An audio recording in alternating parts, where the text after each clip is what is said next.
সরাসরি আমরা কথা বলবো জুনিয়র ডাক্তাররা তারা রয়েছেন, তারা আলোচনা করেছেন কিছুক্ষণ আগে সাংবাদিক বৈঠক করে তারা জানালেন তাদের শর্তগুলো।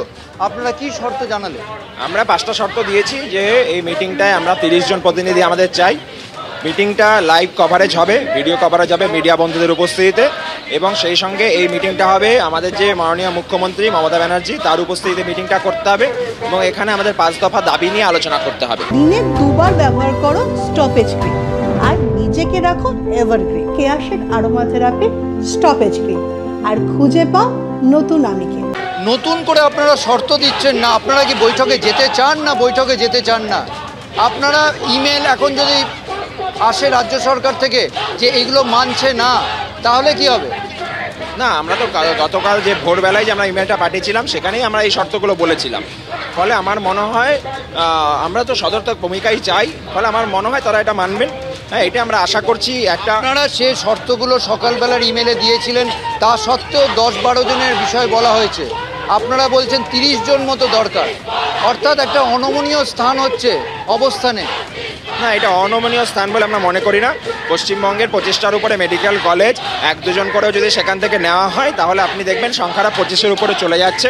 ফলে আমাদের কিছু করার নেই। এই জুনিয়র ডক্টরস ফ্রন্ট আমরা প্রতিটা মেডিকেল কলেজের প্রতিনিধিদের নিয়ে তৈরি হয়েছে, ফলে আমরা কাউকে বাদ দিয়ে তো রাখতে পারি না। ফলে এটা একটা সামান্য দাবি, এটা এমন কোনো অনমনীয় ব্যাপার নেই, এটা সামান্য দাবি, আমার এটা মানা উচিত। ধরুন আপনাদের দাবিগুলো মেনে নেওয়া হলো, অর্থাৎ এখন যে শর্তগুলো দিয়েছেন মেনে নেওয়া হলো, বৈঠক হলো, বৈঠকে গিয়ে আপনাদের দাবি মানা হলো, স্বয়ং মুখ্যমন্ত্রী হইলেন, তাহলে কি কর্মবিরতি তুলে নেওয়ার বিষয় নিয়ে আপনারা ভাবনা চিন্তা করবেন? অবশ্যই, আমরা তো পরিষ্কার বলেছি আমাদের দাবিগুলো যদি মানা হয় তাহলে আমরা নিশ্চয়ই কর্মবিরতি তো আমরা চালাবো না।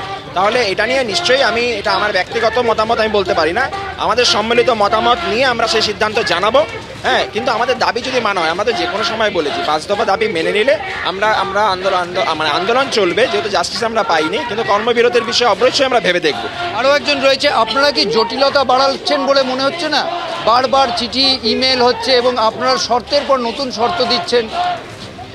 নতুন শর্ত দেওয়ার কোনো প্রশ্নই আসছে না। আমরা বলেছি যে আমাদের যে কটা মেডিকেল কলেজ আছে, শিক্ষা মেডিকেল প্রতিষ্ঠান যেগুলো আছে, তা যদি আমরা হিসাব করে মোটামুটি 24 থেকে 26খানা আছে, তো সেখানে যদি 10 থেকে 12 জন বা 15 জনও যদি ধরা হয় তাহলে তো আমরা অ্যাডিকুয়েট রিপ্রেজেন্টেশন পাচ্ছি না প্রত্যেকটা কলেজ থেকে।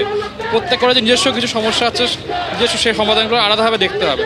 তো সুতরাং 30-এর নিচে রিপ্রেজেন্টেটিভ পাঠালে পরে অ্যাডিকুয়েট রিপ্রেজেন্টেশন হচ্ছে না। আজকে 6টা বাজলো, প্রায় 6টার মধ্যে যাওয়ার কথা বলেছিল, আপনারা ইমেল এমন সময় করলেন যে 6টার কিছুক্ষণ আগে, কি বলবেন?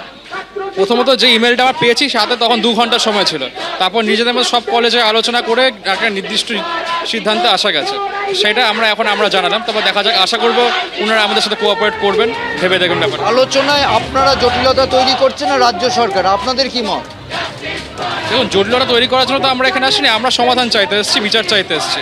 সেটা যদি আমরা পেয়ে যাই, আমরা অবশ্যই আমরা যা দাবি মেনে গেলে পারে আমরা কর্মবিরতি তুলে নেওয়ার চিন্তা ভাবনা করবো। আপনার কি মত?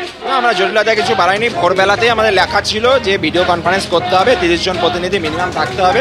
ফলে এটা আমরা রিপিটেশন অফ আমাদের আগের মেইলটা রিপিট করেছি।